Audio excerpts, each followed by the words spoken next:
Leksimizin üçüncüsü başlayımız, hürmetli vatandaşım.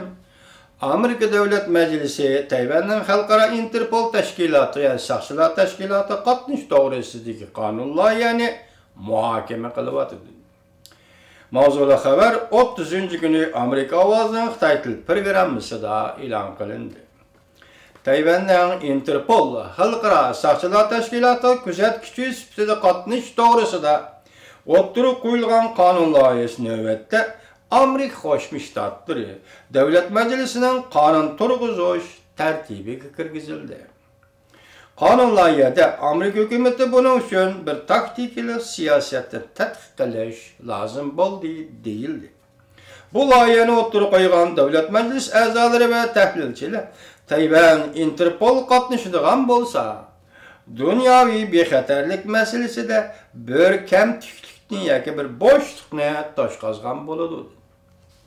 Davlat Majlisi ikki partiyaning qo'llashi ostida bu qonun loyiha Davlat Majlisining ma'qulligidan o'tib, Prezident Obamaning imzo qo'yishiga yo'llab berilishi mumkin.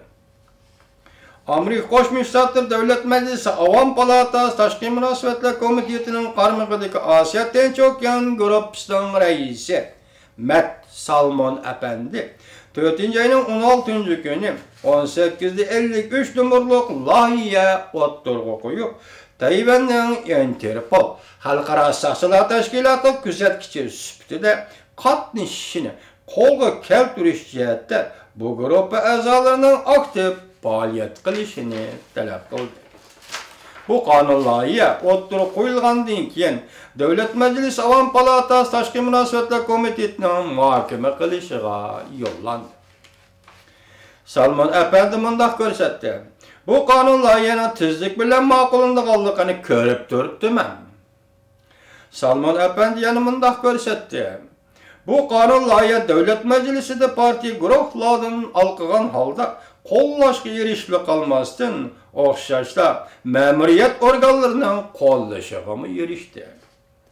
Amerika Qo'shma Shtatlar Davlat Mahkamasi Osiyo Tinch okean ishlari bo'yicha yordamchi davlat ishlar kotibi Daniel Russell Efendi o'tgan hafta Davlat Majlisi Avom palatasi Tashqi munosabatlar komiteti Osiyo Tinch okean ishlari guruhiga guvohlik berganda mundaq ko'rsatgan.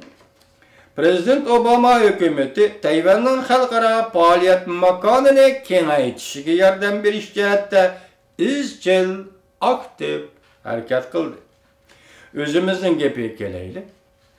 Yuqori qonun loyihaning o'ttirib qo'yilishi 5-ayning 5-kuni Jungo Kompartiyasining sekretari Xi Jinping Efendi bilan Jungo Gomindangining raisi Jolilan Beijingda bu efendilar Beijingda ko'rishadigan vaqtga to'g'ri kelib qoldimi qanday?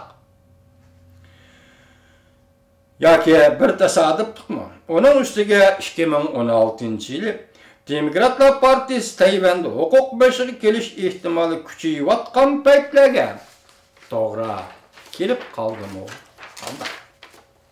Yuqorqi qonun loyihaning imzolanishi